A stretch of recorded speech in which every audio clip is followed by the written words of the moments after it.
part of the Press Play Podcast Network.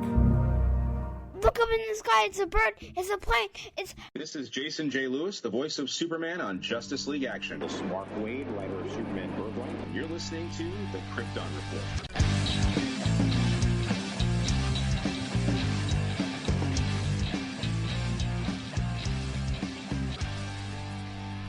Welcome to the Krypton Report, special episode with two special amazing people. That's right, not just me.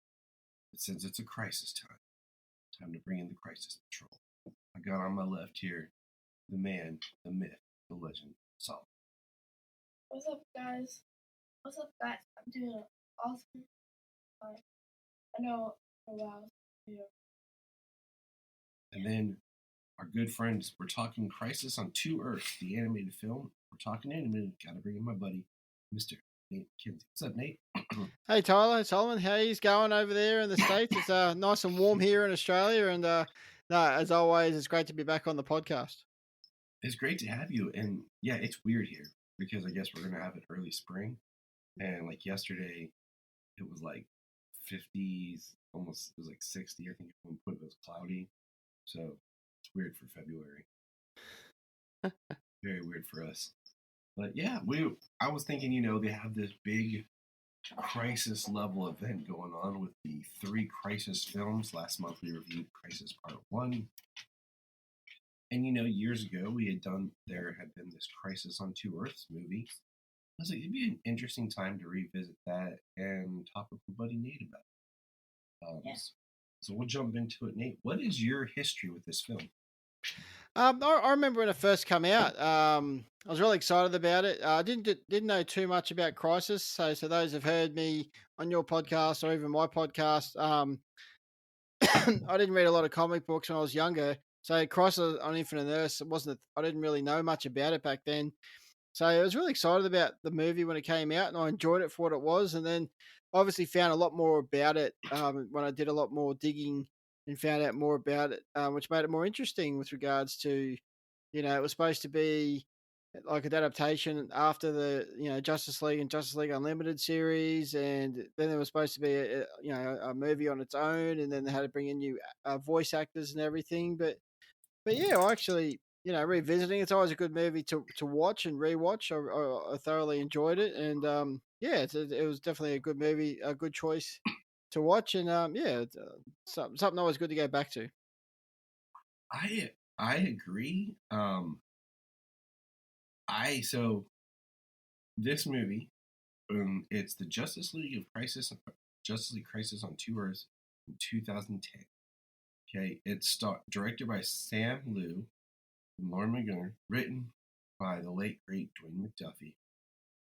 And it stars William Baldwin as Batman, Mark Harmon as Superman, Chris Noth as Lex Luthor, Gina Torres as Superwoman, James Woods as Owlman,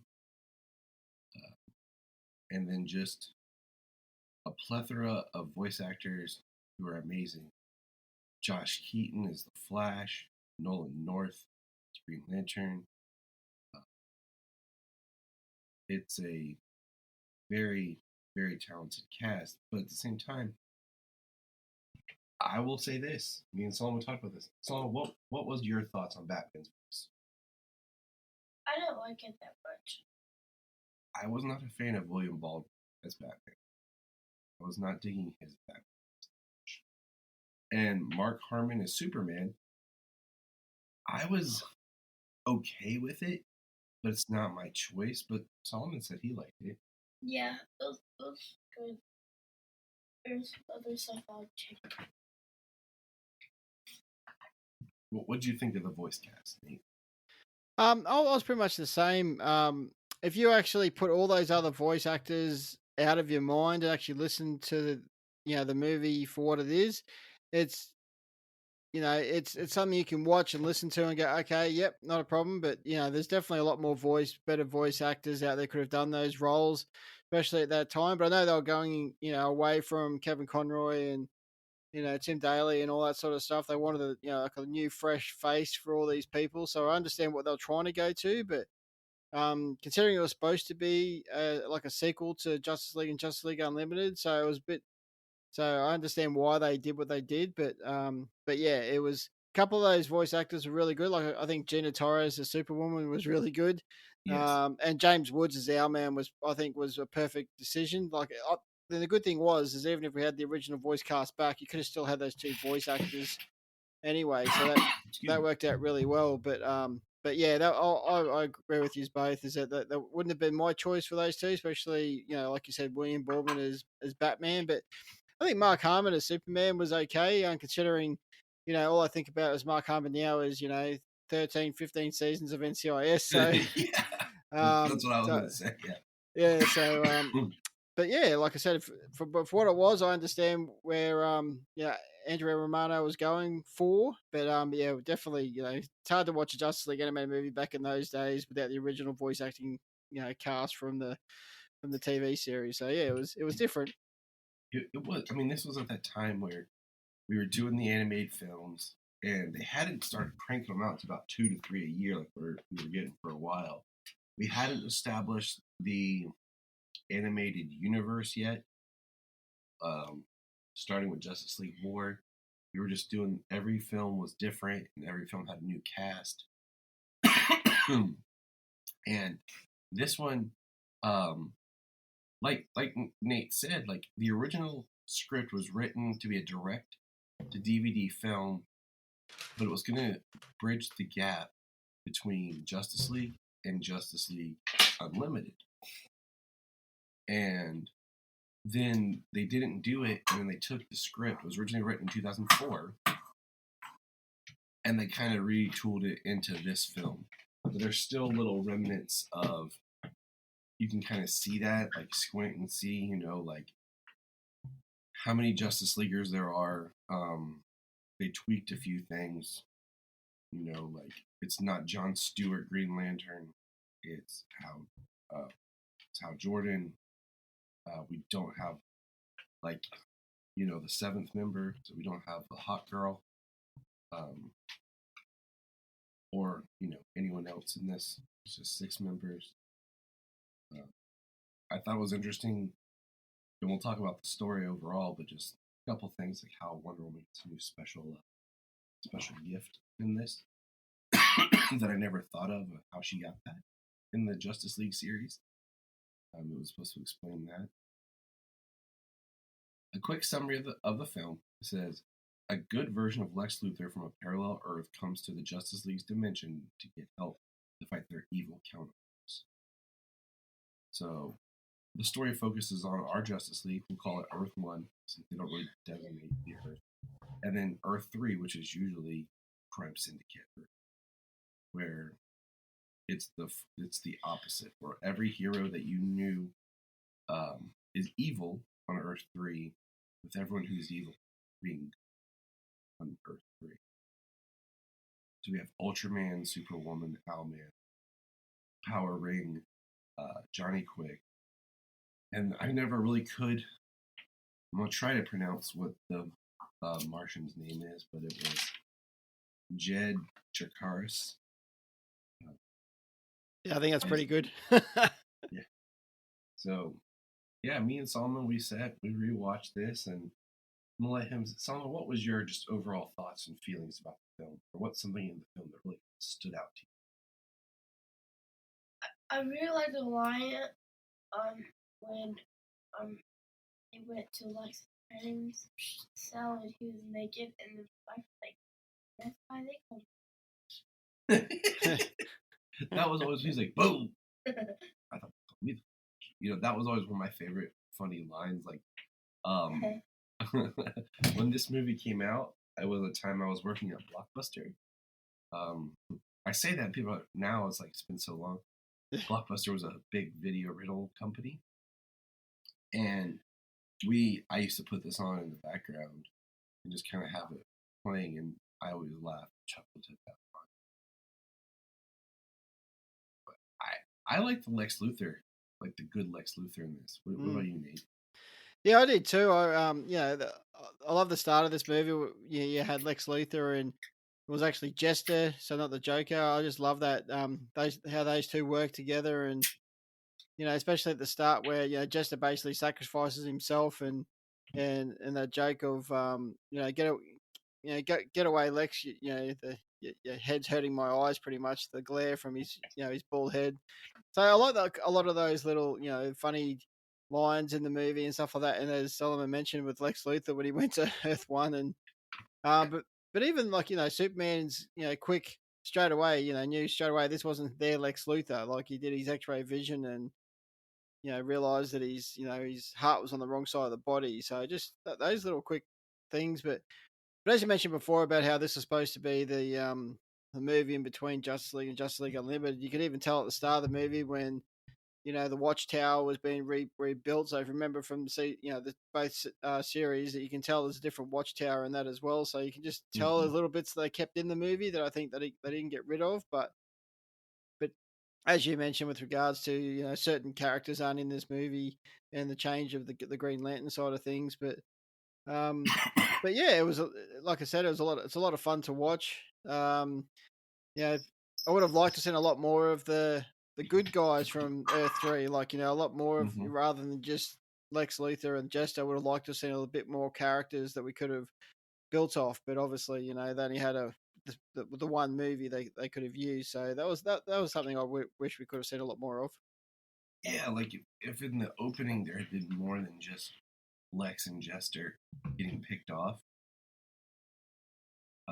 because when Lex arrives in Earth 1, he's the last member of his Justice League. Yeah. So it would have been neat if like we had seen more. It opened with a big battle or something. What is your feelings on the Crime Syndicate in general? Like, do you like the Crime Syndicate? Do you enjoy these characters? Do you enjoy the characterization of being, the evil versions? I do in some respects because they're not like an evil Superman. Like, I think we've spoken in the past where like you're watching Justice and those kind of movies, or the video game, or even the comic book. I'm not a fan of evil Superman, whereas this one, it's not really an evil Superman per se. It's a different planet, different names. So obviously, they're different versions of each other. But I like the fact how they've all got their own, even though they're all worked together, like the main heads, like Ultraman, Superwoman, Owlman, but then they've got all their like gangs underneath. I like how they've got all their followers that go into that. Even when I think their Martian Manhunter and Hawkgirl died, then all of a sudden, all right, who's taking over their team? Like, they're almost like having bets, or not bets, but they're almost like gambling. Okay, you have them, and I'll take them into my team and stuff like that. So I don't mind the take on it actually, compared to, like I said, the evil Superman or the evil Batman. So yeah, I think it's a good a good difference, which I enjoy. Solomon, what's your feeling? You've read comics, you've watched a lot with me and stuff. Like, what do you think about the Crime Syndicate in general? Do you like the bad versions, or what? I think they're interesting. To be honest, like they're. I really think. Yeah. It's Crime Syndicate. It's interesting name. And I wish the Martian. Yeah, he dies quick, and you almost miss it in the beginning. Like, it took me to remember, because they're like, after that initial battle, and like Nate was saying, they're talking about, well, who gets his made men, who gets his territory, and they're like, should we bring somebody else in? Like, nah, we'll just split it up between us. I want the turf.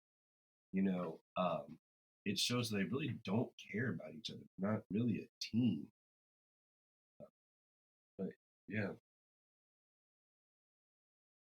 It always is interesting, because I'm not I get tired of the evil Superman trope, but Ultraman is different. It is a different person. There's been, like, back when, excuse me, they did the Forever Evil big arc in the New 52, like, they kind of dive backwards into their stories a little bit. So that was cool. It's a fun era to go back and reread.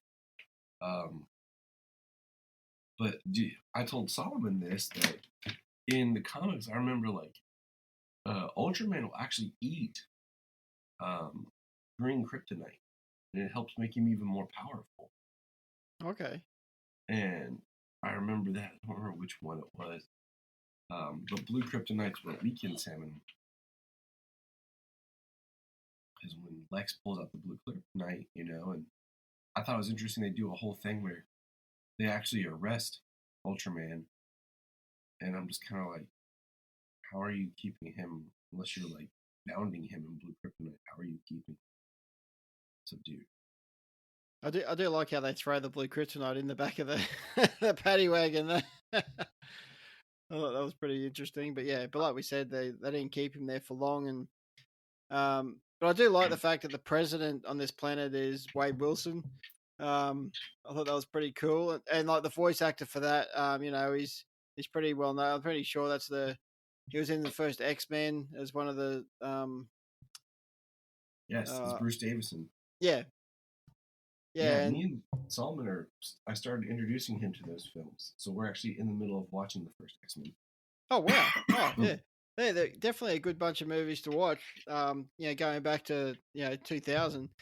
But yeah, I enjoyed that arc, actually, the president and the daughter. And, obviously the daughter's relationship with John Jones and, and especially, I know I'm pushing forward towards the end, but even John was going to stay, and even Wonder Woman was pushing for him to stay and, to be with her and stuff like that. So I like that story arc, and I like the fact that, John Jones, being the last, the last alien from his planet and, just feeling that way. But then that, basically saying that, I made a vow basically to protect my new home. So, but yeah, I really enjoyed that story arc and the way how that all unfolded as well. I did too, and you have to kind of laugh when he goes, Wonder Woman says, maybe there'll be one on our Earth. And he says, my luck shall be evil. Yeah, And of course, absolutely. She is evil. Kind of sad. So, in the film, we have the main Justice Leaguers, except Batman, go to the Earth. Batman stays behind. And they're there to, help. And I think it's interesting how, like, they're kind of talking like, oh, Ultraman's coming, we're going to fight him, we should be scared kind of thing. And I'm like, but you have Superman with you. Who's as powerful, if not more powerful, whatever, as Ultraman. Why are you worried about fighting Ultraman? You have Superman. Yep. Now there is, in this film, there is one of like my, I used the clip where they're talking to the president. Superman walks up and he says, Mr. President, I take on guys bigger than me all the time. Superman's telling him how he doesn't stand down. Just, he stands up for what's right and everything. And it's a good line for him in this. Because I get, the more Superman stuff you consume, especially when they start teaming him up, you start seeing things where they start like trying to diminish Superman or find ways to kind of take him out of the battle or something. Yeah. It's really cool. Yeah, and that happened a lot throughout the Justice League. I think because we know how powerful he can be. I think that's the reason why they created Justice League Unlimited, I suppose, because they wanted to bring in obviously a lot more characters and not realize that let's not just get Superman to, win the day. But as you said, there's a lot more story arc behind, the Man of Steel, as we both know.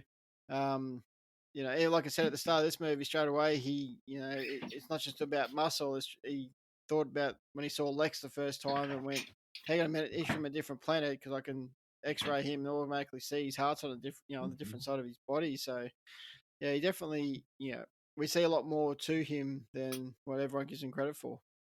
I, couldn't agree more. I think, man, what was the quote? I'm trying to remember. I was listening to some people talk about how, sometimes you have really great people develop Batman, and then they're like, hey, the suits are like, hey, you want to do Superman too? And they develop Superman, and sometimes it just doesn't quite always click the way you want it to. No. and you say, well, as we were watching this, Solomon got really fascinated when like the made men showed up. And he's asking like, who's that? And I'm like, I don't remember. Like, I don't remember because I don't remember all the crime syndicate based people's names. Like I thought the Arrow equivalent was just called the Archer. And they later drop it in the film like, oh, the Archer guy, kidnapped. I think Solomon, the Shazam like proper is, hold on, Mazhazam. Because Shazam spelled backwards. Oh, backwards, yeah. Yeah. So I was trying to remember, I like, other than the main crime city people, I don't remember all of the others' names.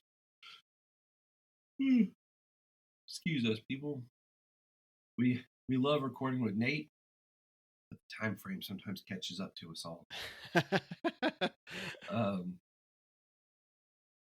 But in the film, part of it is Owlman. We see that Owlman is basically, I mean, he is,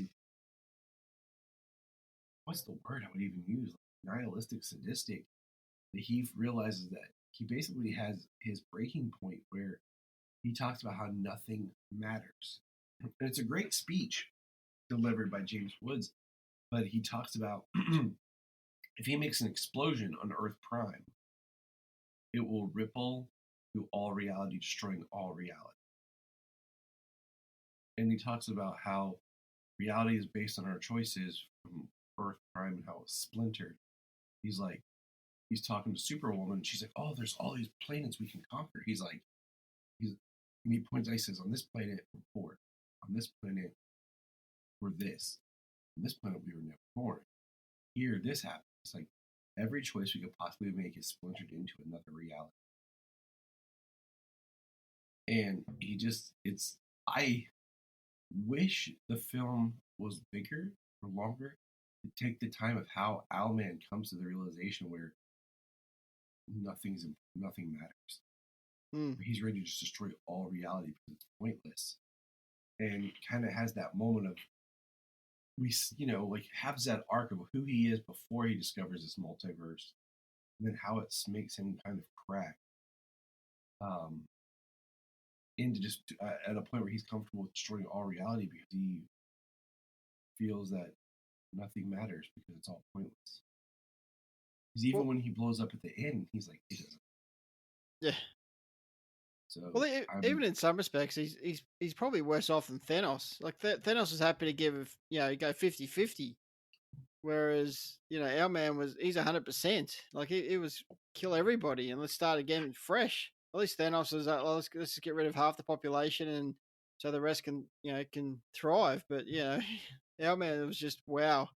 And I think what you said before was dead on, Tyler, with regards to the movie would have been great as a two-parter, and that's what I love about the fact that they're actually making the new Crisis on Infinite Earth series a three-parter series. There's so much to tell about, even though this is obviously a different take to Crisis on Infinite Earths.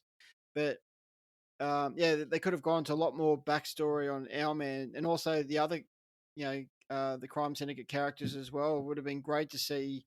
For people who hadn't read the comics, to people understand who these characters are and where they came from, and there's obviously we for most Superman fans we know Red Sun, we know the story arc for Superman in that storyline, but for Ultraman, for a lot of people they don't know the story, the story arc of him, how he did he come from a different planet, was he rescued by people on a farm, all that sort of story. Would have been great to know, but for those who haven't read the comics, as you just alluded to before, no one knows. So you just don't understand where these people are coming from, why they're, all out with Owlman. But yet, other than the fact that his association with Superwoman, Ultraman, who's the leader, has got no idea this is going on. So yeah, I mean, because even at the end, Ultraman just thinks they're going to make this bomb that they're going to use,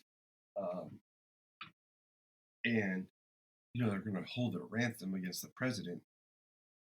He has no idea that Owlman's ultimate goal is this destruction of all reality. And we mentioned like one thing that kind of why we did this film is in the first Crisis, the crime syndicate is in that film.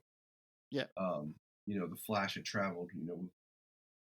Have you seen the new Crisis movie yet?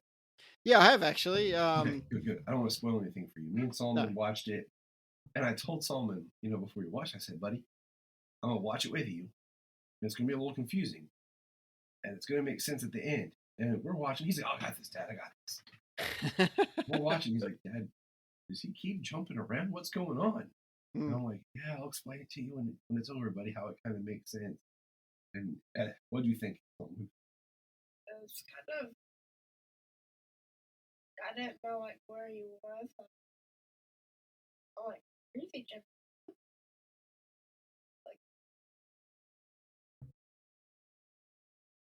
It was a good movie. It was really good. It took us a minute to get to the main story. And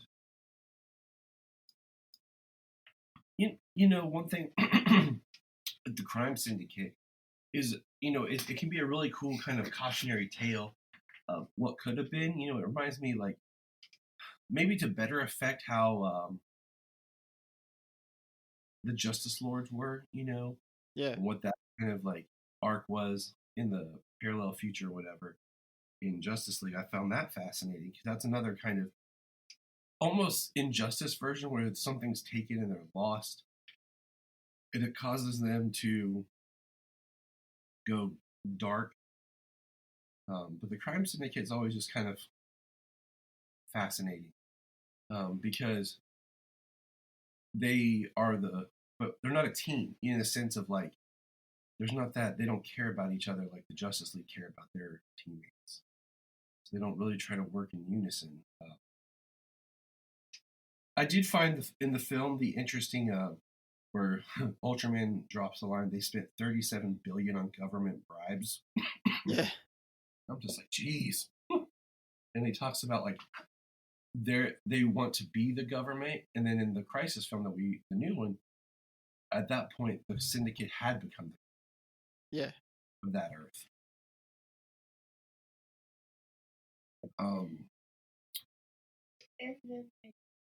Yeah, and then one of my favorite parts, I told Solomon as you're watching, I said, watch this, is when Batman's talking about they have to stop Owlman, and the way to get to Owlman is if someone vibrates. Yep. Flash is like, I'm right here. And Batman's like, you're not fast enough. You can't do this. And Johnny Quick's like, oh, mate, too slow. And like, he does it. And the trick being that it actually drains him of his youth, makes him old, and eventually kills him. And when Johnny Quick even says, like, he knew this was going to happen. Good one, mate. Batman tricked him because he's not putting his buddy Flash in danger when he can, have Johnny Quick do it. And I thought that was interesting. Batman, he didn't kill him, but he didn't try and save him either.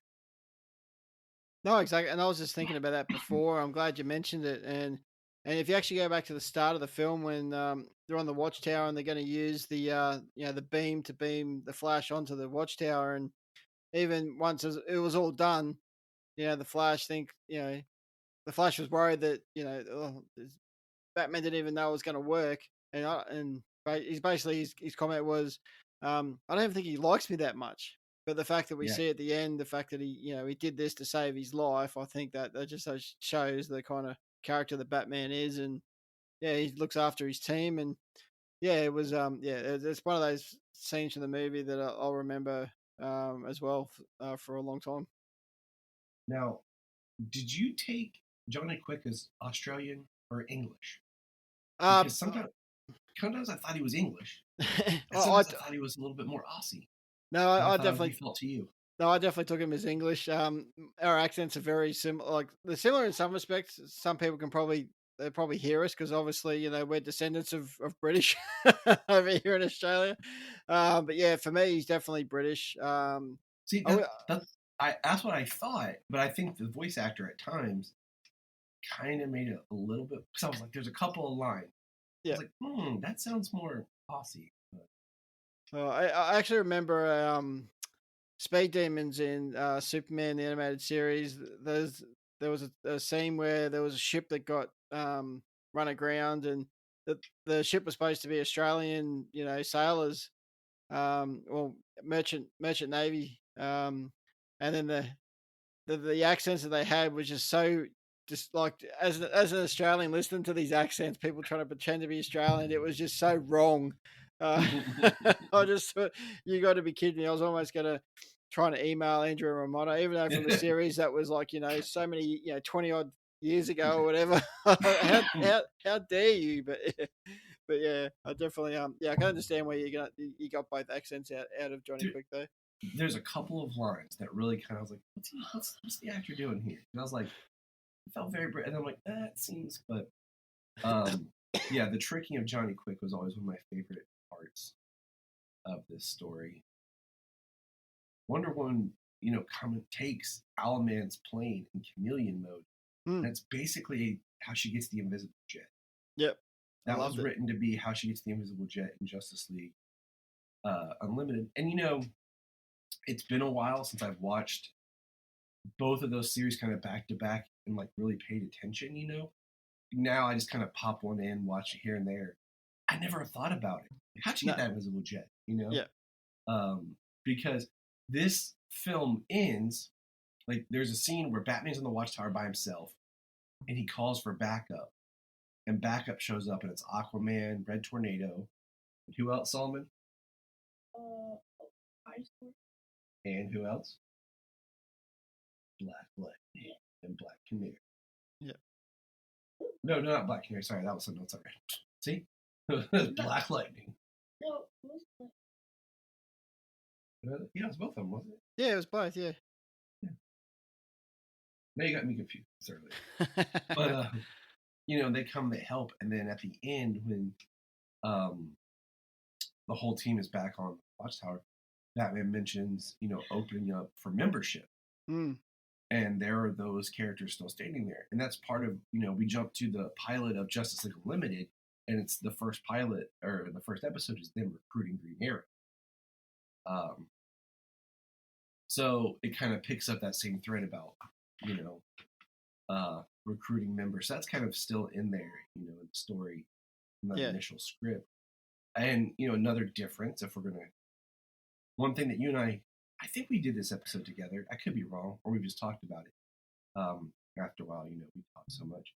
But how Aquaman appears in Superman the Animated Series, and he's very much kind of classic Aquaman. But then when he reappears in Justice League, he's more Peter David Aquaman, fishhook hand. He gets his fishhook hand. We see that.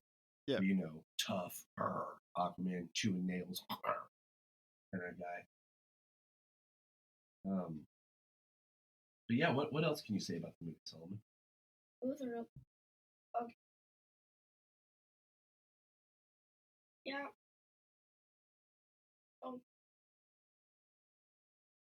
I wish more people. I really wish that more people like live. I wish that Martian. You wish the Martian didn't die? Yeah, the opposite Martian. Jet. Poor guy's getting over the cold. So crappy weather here's getting to us. What's your overall thoughts on the film, Nate? Like I said, overall thoughts of the film, I enjoyed it for what it was. Even after doing a lot of research after the film and realizing what it was supposed to represent and what it was supposed to be, I thought it could have been so much better. Like I said, if we had the original voice actors for Justice League and Justice League Unlimited, for this, I think it would have added more to the movie and, obviously bridge the gap between the two series. It is weird. I kind of wish they had done it. I mean, I know this was early in their whole production thing, but I was just sitting here and I got the epiphany of like, remember when they did the Justice League versus the Fatal Five? Yeah. And like they did it kind of in the Bruce Timm animated style. They got like all the voice actors back, and they were like, "Oh no, it's not connected to Justice League. It's not," but it kind of felt like it was. Yeah. I'm kind of like, why couldn't they have done that with this? Like, because we know those voice actors pop back in here and there for different things. This could have been one that they could have just made that kind of as a it bridged the gap kind of thing. They still could have done that. I'm not sure. I don't know. It just would have been nice. Yeah, I totally agree. I think, you know, like I said, I think what they were trying to do though, especially when they brought Doomsday out, and the other Justice League movies like Justice League Doom and all, they'll just try to make standalone movies on their own. It was almost like making, like Joker the movie and the Batman. They're trying to do like standalone movies, a part of DC, and they weren't trying to make them part of a series. So I like going back and hearing those sort of stories and marketing. You go, okay, I get it. As a fan, don't agree with it, but as a marketing and as a company, I understand what they're trying to do. One thing I did enjoy towards the end of this movie, though, is at the end, they're actually fighting against basically their doppelgangers. So, Yes. Superman against Ultraman, Wonder Woman against Superwoman, Owlman against Batman. I thought that was fantastic. It took them long enough to do that. I even put my notes like, finally, the one-on-one battle that makes sense. Yeah. So Nate, we always like to talk animated with you because Mr. Nate McKenzie hosts the Superman the Animated podcast. He went through the Superman the Animated series and had some great guests along the way revisiting that show. He's done a couple of specials here and there. I highly recommend checking out. It's always fun to go back, companion along if you're going to watch the animated series. So what have you been up to, Nate? Any big plans on the horizon?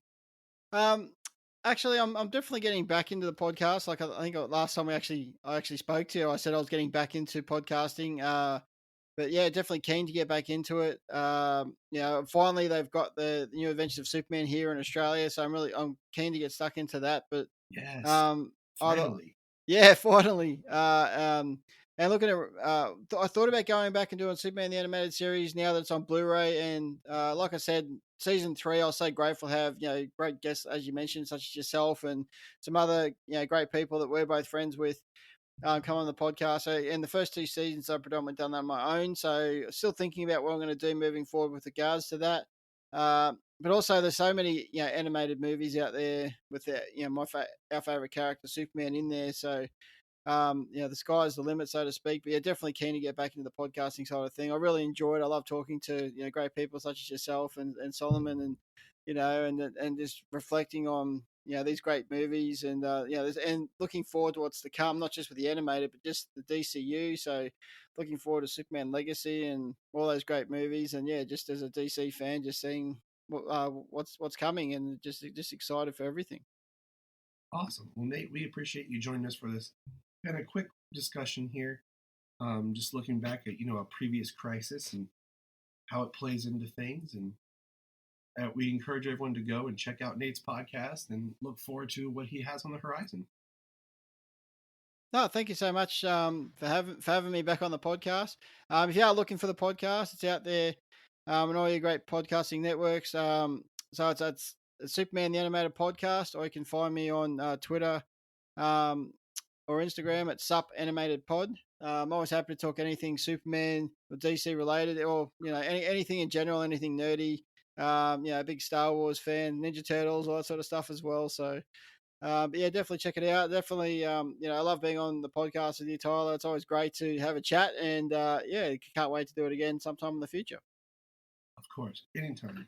We look forward to your future episodes, especially with My Adventures of Superman. Solomon and I love this series. We actually we're like 2 episodes away from finishing it for the second time. Fantastic. So, we kind of started it one day and just kind of let's keep going, Dad, and we did. So we look forward to hearing your thoughts and reviews.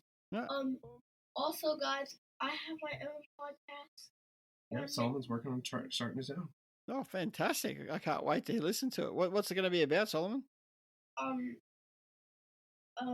Like Sonic, like different universes, like No, Godzilla, Sonic, DC, Marvel, stuff like that. I mean, Sonic, Solomon's Universe. Yeah, Check definitely. We posted links for that. And remember, Look up in the sky. We just want to say if you've enjoyed this podcast, please check out other podcasts on the Press Play Podcast Network. If you are like Tyler and James and can't get enough Super Talk, check out these other podcasts. Digging for Kryptonite, Supergirl Radio, The Last Sons of Krypton, The Superboy Legacy Podcast, All-Star Superfans, Superman the Animated Podcast, The Aspiring Kryptonians, Always Hold On to Smallville, The Geek of Steel, and Truth, Justice, and Hope. Remember to check out Krypton Report on all social media platforms. Go to linktree.com/KryptonReport. Find out all of our information.